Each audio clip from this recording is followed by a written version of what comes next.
ও খুবই কর্তব্যপরায়ণ, ওর দায়িত্ব পালন করেছে জয়, কিন্তু তার মানে এটাই নয় যে তোমাকে সারা জীবন ওর কাছে ঋণী হয়ে থাকতে হবে। আমি ওনার কাছে শান্তি পেয়েছি ছোট মা। ছোটবেলায় মা বাবাকে হারিয়ে দিদির সংসারে বড় হয়েছি। দিদি জামাইবাবু অকালে চলে গেলেন, তারপর একা একটা বাচ্চাকে নিয়ে বাঁচতে গিয়ে আমি দেখেছি জীবনের কি বিভৎস রূপ। তারপর আমি আর কিচ্ছু চাই না, শুধুমাত্র একটু শান্তি, একটা নিশ্চিন্ত আশ্রয়। আমি জানি আমি ওনার কাছে খুব ভালো থাকবো। ভালো তুমি থাকবে জুই, মহেশ তোমাকে ভালো রাখবে, ওর সবটুকু দিয়ে ভালো রাখবে, আমি জানি।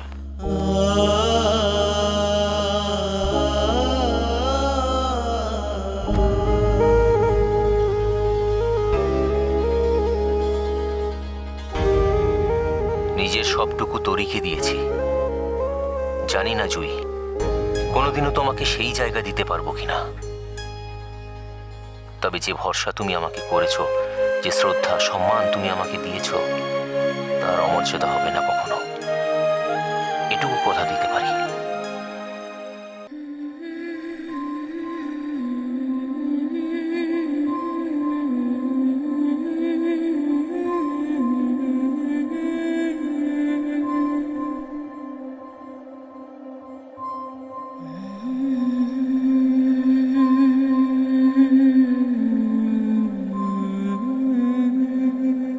কি সুন্দর লাগছে তোমাকে, একদম নতুনের মতো। তোমাকেও। আচ্ছা, এগুলো নাও।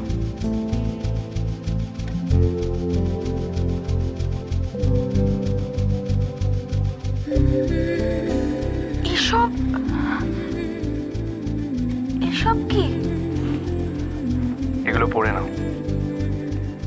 আজ আমি তোমাকে আমার মনের মতো সাজিয়ে দেখতে চাই। তো অরূপ,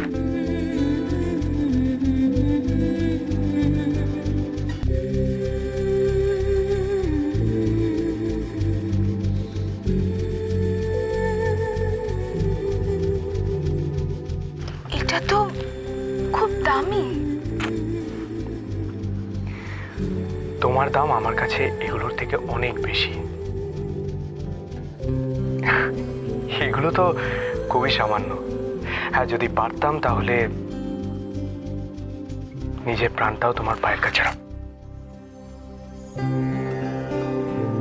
আজকের দিনে এসব কথা একদম বলবে না।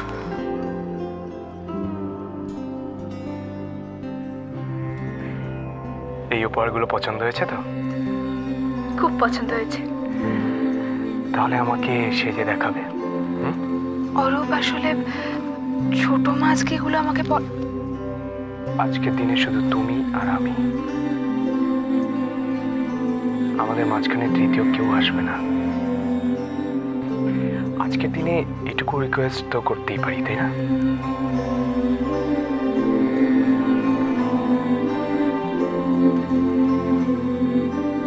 তুমি নিচে যাও, আমি চেঞ্জ করে আসছি।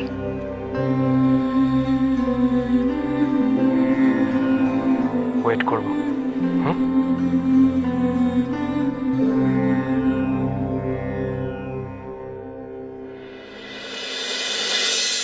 দাদা ভাই, এই নিয়ে থার্ড টাইম। হ্যাঁ, তুমি আর বৌরানী যেভাবে বারবার বাধা পড়ছো, এরপর তো এটা একটা ইতিহাস হয়ে যাবে। এটা রাগ আমার কথা, এটা হচ্ছে ভালোবাসার বই প্রকাশ। একটু অকওয়ার্ড বটে, কিন্তু এই যে সবাই আনন্দ করছে, এটাই ভালো লাগে। আরে আসল বর কোথায়? তাকে দেখছি না। কি বলছো? আমি তো ভাবলাম মহেশ মামা চলে এসেছে। ও, তোরাও জানিস না মহেশ কোথায়? হ্যাঁ, মানে কি এই যে, ওই, হ্যাঁ এই যে এখানে। আরে আমি খুঁজতে গিয়ে দেখছি গেস্ট রুমে চলে গেছেন ইনি। হ্যাঁ হ্যাঁ, না না, কেন? আরে কেন আবার কি? লুকিয়ে লুকিয়ে বউকে দেখছিল। সেন্টার অফ অ্যাট্রাকশন তো ওখানে। বলো না। না না না না, বুঝি বুঝি বুঝি, বিয়ের সময় এরকম উত্তেজনা একটু হয়। না, ওর কথা ধরবেন না তো।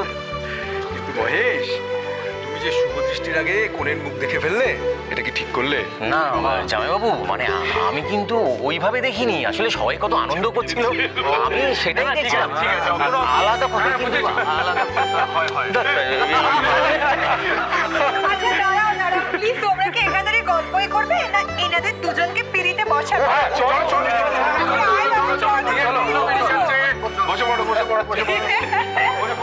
বড় ভাবনে, এসব ব্যাপারে তো তুমি অভিজ্ঞ, তো তুমি আগে বসো, আমি পরে বসছি। হ্যাঁ, আমি অভিজ্ঞ ঠিকই, তোমার তো ফার্স্ট টাইম, তুমি আগে বসো। না একসঙ্গে বসি, চলো বসে বাবা, বসে পড়। ওই তো বৌরানী এসে গেছে।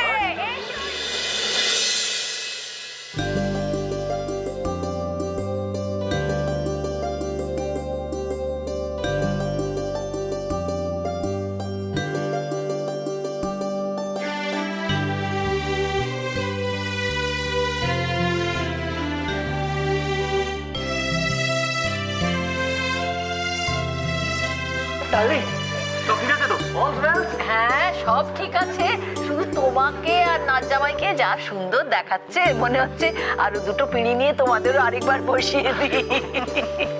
ওই গাঁট ছড়ার বাঁধন আবার করে বাঁধা হোক, জন্ম জন্মান্তর ধরে মজবুত হয়ে থাক। হ্যাঁ হোক হোক, একসঙ্গে জোনা চারেকের বিয়ে, এমন বিয়ে তো চাক্ষুষ করিনি কোনোদিন, বলো? শুধু চাক্ষুষ করলেই হবে? এমন কিছু করো যাতে সকলে মনে রাখে। ছোট বিয়ান, মহেশ আর জুইয়ের গাছ ছড়া আমি না হয় বাঁধি, কেমন? আচ্ছা বেশ, বাঁধবেন। ঠাঙ্কু কেমন দিলাম বলো?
বিয়ে দেখবো না তোমাকে বুঝেই উঠতে পারছি না,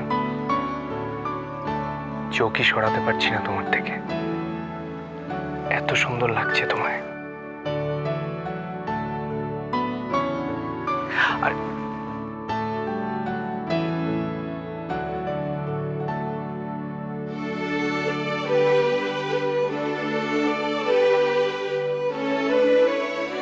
মিষ্টি দেখাচ্ছে তোমায় উনি,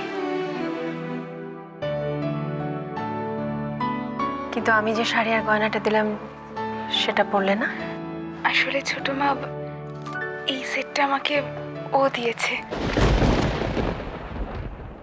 আর ওর ইচ্ছে ছিল যে আজকে আমি ওর পছন্দ মতো সাজি, তাই।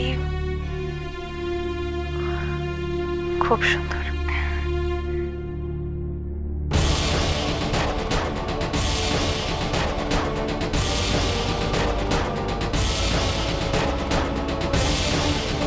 পুরো হীরের একটা সেট, কিন্তু বহু মূল্যবান জিনিস। আশ্চর্য, এসব অরূপ দিয়েছে হলে কি? এত টাকাও পেল কোথা থেকে?